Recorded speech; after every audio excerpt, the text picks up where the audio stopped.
রাজধানী ঢাকার স্বামীবাগ, গোপীবাগ এবং কমলাপুরের অধিকাংশ রাস্তার কাজ চলমান থাকায় দুর্ভোগে এখানকার মানুষ। স্থানীয়দের অভিযোগ, রাস্তার সংস্কার কাজে ধীরগতি এবং বৃষ্টিতে দুর্ভোগে পৌঁছেছে চরমে। শুধু তাই নয়, এলাকায় বেড়েছে ছিনতাই, চাঁদাবাজি এবং মাদক বাণিজ্য।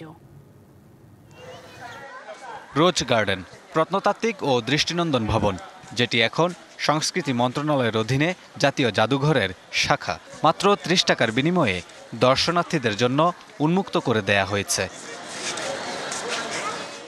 রাজধানীর পুরান ঢাকার গোপীবাগের এই স্থাপনাটি দেখতে বিভিন্ন জায়গা থেকে প্রচুর দর্শনার্থী ভিড় করেন, কিন্তু এখানে যাতায়াতের সব রাস্তায় এখন বেহাল।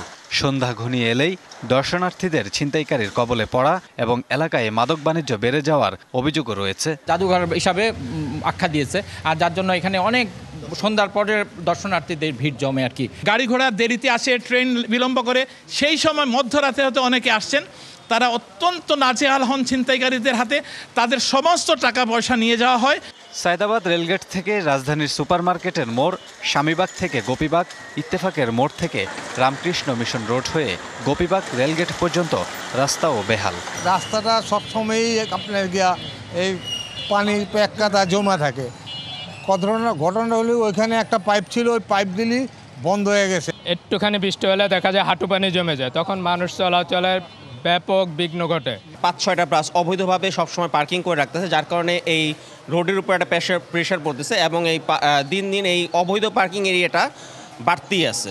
গোপীবাগ থেকে কমলাপুর যাওয়ার রাস্তাটিও খানাখন্দে ভরা, জমে আছে বৃষ্টির পানি, ঘটছে দুর্ঘটনাও। সুগার লাইনের পানিগুলো রাস্তার উপরে আইসা, ঠিক আছে, আমাদের মনে করেন দুর্ভোগের কোনো শেষ নাই। 2 থেকে 2.5 বছর ধরে এই অবস্থা আছে, কোনো কেউ এসে ঠিক করার পরিকল্পনা নেয় না। রাস্তা মেরামত কর্মকাণ্ড যে করছেন যে কন্ট্রাক্টর, সে খুবই ধীরগতিতে এগিয়ে যাচ্ছে। এটার ফলে বিভিন্ন জায়গায় পানি জমে থাকছে। রাস্তা সংস্কার কাজে গতি ফিরিয়ে এনে দ্রুততার সাথে শেষ করে দুর্ভোগ লাঘবে সংশ্লিষ্টদের সহায়তা কামনা করেছেন এলাকাবাসী। Kamrul Hasan, DBC news, Dhaka.